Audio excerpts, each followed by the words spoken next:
Yeah, I'm pretty certain this one is still here.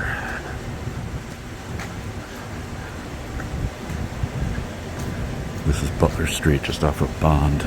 Butler Bond. The Butler Bond phone. I don't even want to touch this one. But I will anyway. I've definitely documented this one before. This is the one that was introduced to me by someone that I would have imagined would have done this.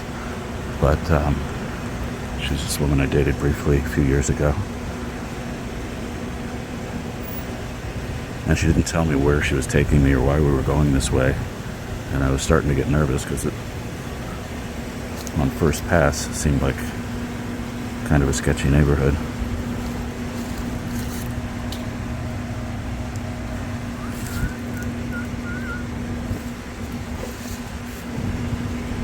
But it's picked up a lot more stickers.